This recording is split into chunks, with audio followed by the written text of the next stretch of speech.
السلام علیکم عزیز طلبہ، آج ہم جماعت ہشتم کا ایک باب انسانی حقوق کے بارے میں معلومات حاصل کریں گے۔ میں ہوں Samina Farzana, government junior college Sedam, ضلع گلبرگہ، اور آپ اس ویڈیو کو سوشل سائنس ورلڈ نامی یوٹیوب چینل پر دیکھ رہے ہیں۔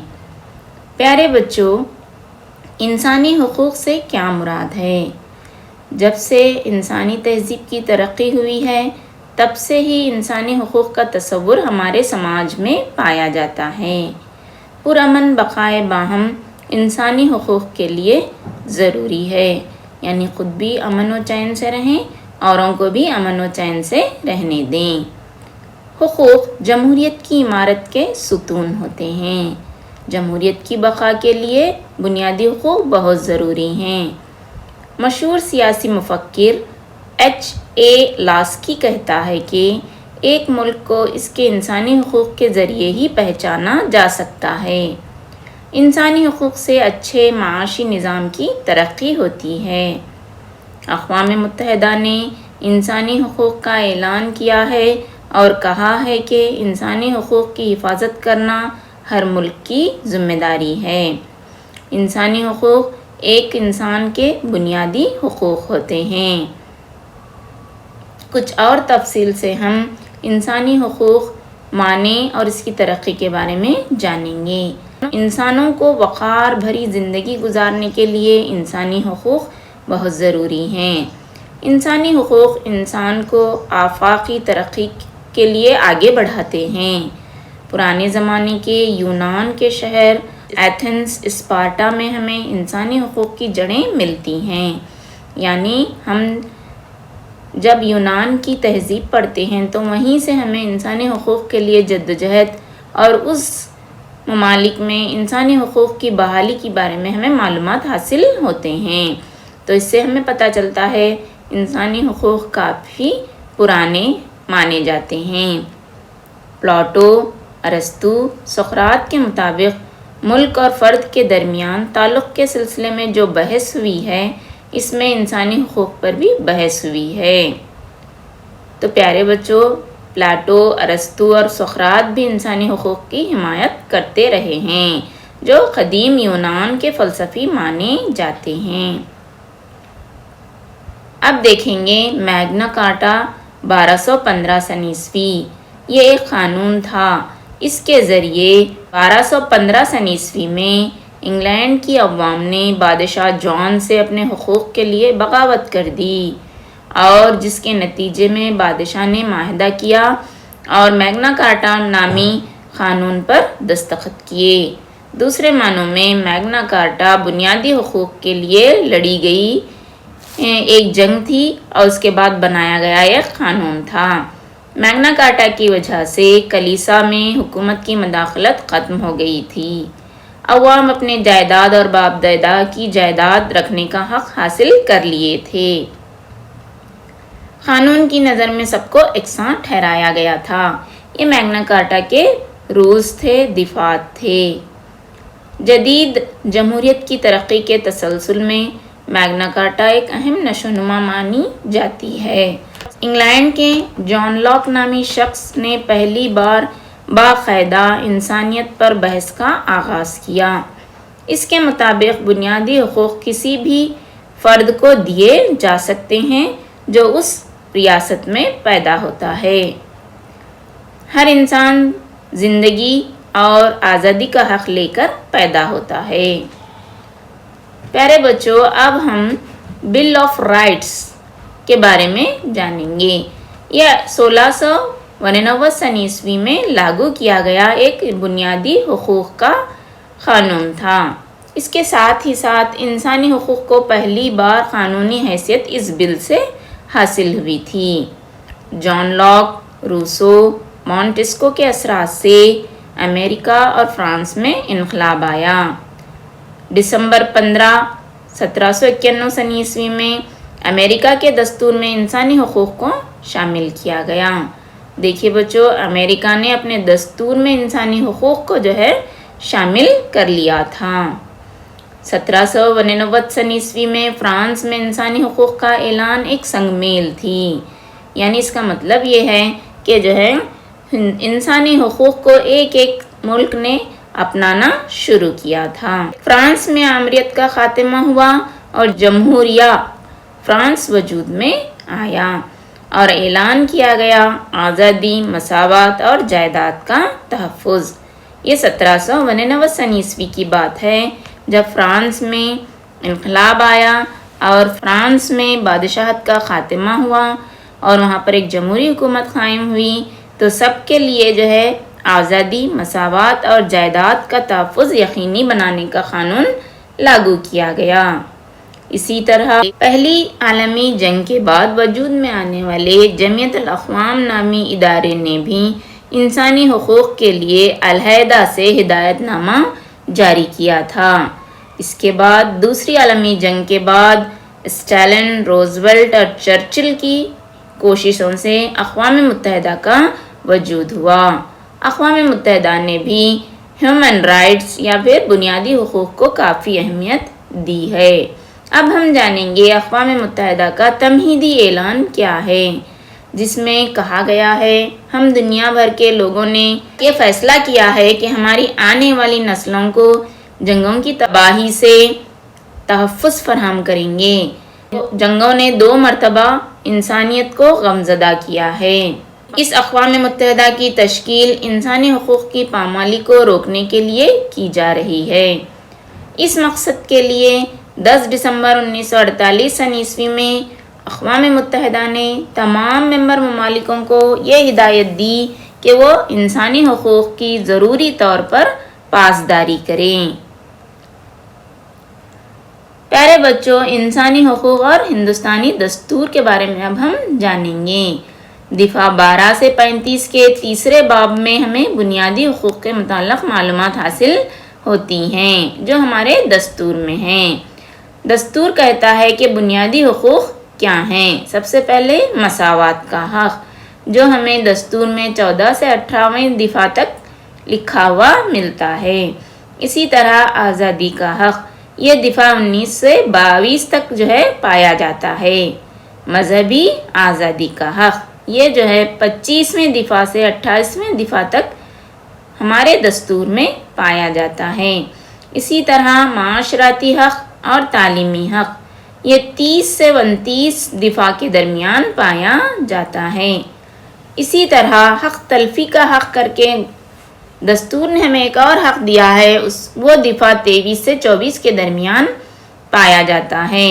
دستور کے ذریعے راحت کا حق بھی ہمیں دیا گیا ہے جو 32ویں دفعہ میں پایا جاتا ہے۔ بنیادی حقوق اور انسانی حقوق کے درمیان فرق۔ پیارے بچوں، انسانی حقوق اپنی فطرت میں عالمگیر ہیں۔ دنیا میں پیدا ہونے والے تمام لوگوں کو انسانی حقوق حاصل ہوتے ہیں اور انسان کی مکمل نشو و نما کے لیے یہ ضروری ہیں، اور بنیادی حقوق انسان کے وقار کو برقرار رکھتے ہیں۔ بنیادی حقوق کی پامالی کو عدالت کی جانب سے تحفظ حاصل نہیں ہے، مگر دستور میں بنیادی حقوق کی یقین دہانی کی گئی ہے۔ پیارے بچوں، انسانی حقوق اور بنیادی حقوق میں فرق یہی ہے کہ انسانی حقوق کی عدالت کے جانب سے تحفظ نہیں ہے، بنیادی حقوق کا یقین دہانی کی گئی ہے۔ اس کی سپریم کورٹ یا عدالت عالیہ میں سنوائی ہوتی ہے، یعنی ہمارے بنیادی حقوق کو ہم عدالتوں میں چیلنج کر سکتے ہیں، مقدمہ ڈال سکتے ہیں اور ہم مقدمے کی پیروی کر کے ہمارے حقوق حاصل کر سکتے ہیں۔ پیارے بچوں، انسانی حقوق کے ادارے، یعنی ہمارے حقوق کی اگر پامالی ہو رہی ہے تو ہم جو ہے کوئی ہم سے ہمارے حقوق چھین رہا ہے تو ہم کہاں جا کر اپنے جو ہے مقدمات دائر کریں؟ تو وہ ادارے ہوتے ہیں جو ہماری سنوائی کرتے ہیں، اس کو ہم انسانی حقوق کے ادارے کہیں گے۔ ایک عالمگیر سطح پر ایک انسانی حقوق کمیشن قائم ہے۔ اس کی مدد کے لیے قومی انسانی حقوق کمیشن اور صوبائی انسانی حقوق کمیشن تشکیل دیے گئے ہیں۔ یعنی آپ کو یہ سمجھ لینا چاہیے کہ جو ہے پوری دنیا میں سب سے بڑا انسانی حقوق کا ادارہ عالمگیر سطح پر ہے پھر ہر ایک ملک میں ہے، پھر ہر ریاست میں بھی ایک انسانی حقوق کا ادارہ پایا جاتا ہے۔ اب ہم دیکھیں گے قومی انسانی حقوق کمیشن، یعنی ہمارے ملک ہندوستان میں جو ہے وہ نیشنل ہیومن رائٹ کمیشن، وہ پورے ہندوستان کے لیے ایک ہے، اسے ہم قومی انسانی حقوق کمیشن کہیں گے۔ یہ ایک دستوری ادارہ ہے۔ 1993 میں ایک پارلیمنٹ میں یہ قانون پاس کیا گیا اور اس کے تحت اس کا قیام عمل میں آیا ہے۔ اس قومی انسانی کمیشن میں ایک چیئرمین اور 4 ممبر ہوتے ہیں۔ چیئرمین جو ہوتے ہیں وہ سپریم کورٹ کے وظیفہ یاب جج ہوتے ہیں، اور اراکین میں یا تو موجودہ یا وظیفہ یاب سپریم کورٹ کے جج ہوتے ہیں۔ 2 اراکین کو انسانی حقوق کے سیاسی عملی علم کا حاصل ہونا بہت ضروری ہے، انہیں ہی اس کمیشن کا ممبر بنایا جاتا ہے۔ چیئرمین اور اراکین کو صدر ہند کی جانب سے نامزد کیا جاتا ہے۔ انہیں اپوائنٹ کرنے والے ہمارے ملک کے صدر ہند ہوتے ہیں۔ اسی طرح بچوں اب ہم ریاستی انسانی حقوق کے بارے میں جانیں گے۔ 1993 کے قانون کے تحت ہی تمام ریاستوں میں بھی ریاستی سطح پر انسانی حقوق کمیشن قائم کی گئی ہے۔ جو بازو آپ تصاویر دیکھ رہے ہیں وہ ہماری کرناٹک کی انسانی حقوق کمیشن کے لوگو ہیں۔ اگر انسانی حقوق کی خلاف ورزی ہوتی ہے تو یہاں پر مقدمات سماعت کیے جاتے ہیں۔ اس کا چیئرمین وظیفہ یاب ہائی کورٹ کا جج ہوتا ہے۔ فی الحال سروس کرتے ہوئے ہائی کورٹ کے جج کو بھی منتخب کیا جا سکتا ہے، یا کم از کم ہائی کورٹ یا ڈسٹرکٹ کورٹ میں 7 سال تک جنہیں کام کرنے یا خدمت کرنے کا موقع ملا ہے انہیں ہی ریاستی انسانی حقوق کے کمیشن کے چیئرمین بنایا جاتا ہے، اور ان کی نامزدگی گورنر کی جانب سے ہوتی ہے۔ پیارے بچوں، قومی کمیشن برائے زیر فہرست یہ بھی ایک ایسا ادارہ ہے جو انسانی حقوق اور بنیادی حقوق کے تحفظ کا کام انجام دیتا ہے، مگر زیر فہرست ذاتوں کے لیے، یعنی شیڈیولڈ کاسٹ جو ذاتیں ہوتی ہیں ان کی اگر وہ حق تلفی ہو رہی ہے تو یہ کمیشن اپنے خدمات انجام دیتی ہے۔ اس کا قیام 2003 میں دستور کے 99ویں ترمیم کے ذریعے عمل میں آیا۔ دفعہ 338 میں اس کمیشن کو 2 حصوں میں تقسیم کیا گیا ہے۔ پہلے ایک ہی کمیشن تھی، قومی کمیشن برائے زیر فہرست ذات اور قبائل، مگر اب اس کو 2 حصوں میں تقسیم کیا گیا ہے، ایک زیر فہرست ذاتوں کے لیے، ایک زیر فہرست قبائل کے لیے۔ قومی کمیشن برائے زیر فہرست ذات اور قومی کمیشن برائے شیڈیولڈ یا زیر فہرست قبائل، یہ دونوں کمیشن درج فہرست ذاتوں اور درج فہرست قبائل پر ہونے والے مظالم کا محاسبہ کرتے ہیں۔ اس میں ایک چیئرمین، ایک نائب چیئرمین اور 3 ممبر ہوتے ہیں۔ انہیں حکومت کی جانب سے نامزد کیا جاتا ہے۔ قومی کمیشن برائے پسماندہ طبقات، یہ کمیشن 1993 میں تشکیل دیا گیا۔ یہ بھی ایک کمیشن ہے جو انسانی حقوق کا تحفظ کرتی ہے۔ اس کے ایک چیئرمین اور 4 ممبر ہوتے ہیں۔ یہ کمیشن پسماندہ طبقات کے حقوق کی حفاظت کرتی ہے۔ پسماندہ طبقات کا مطلب ہے جو پچھڑے ہوئے ہیں، OBC ہیں، ان کے جو ہے حقوق کی حفاظت یہ کمیشن کرتی ہے۔ پیارے بچوں، ایک اور کمیشن ہے جس کا نام ہے قومی کمیشن برائے خواتین۔ نام سنتے ہی آپ کو پتہ چل گیا ہوگا کہ یہ کمیشن عورتوں کے حقوق کے تحفظ کے لیے بنائی گئی ہے۔ 1990 میں یہ کمیشن قائم کی گئی تھی۔ کمیشن کا ایک چیئرمین ہوتا ہے اور 5 ممبر ہوتے ہیں۔ عورتوں کے دستوری حقوق کے بارے میں بیداری لانا اس کا کام ہے۔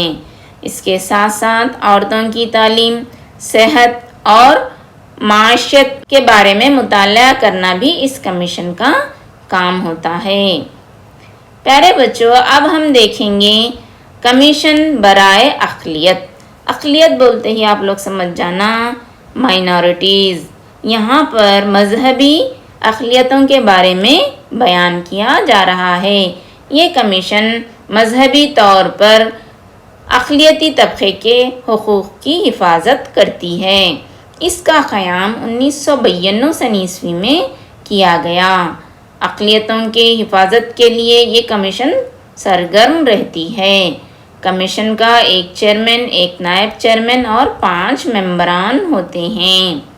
اس میں 6 اقلیتی فرقوں کو شامل کیا گیا ہے۔ وہ ہیں مسلم، عیسائی، سکھ، پارسی اور جین مذہب والے۔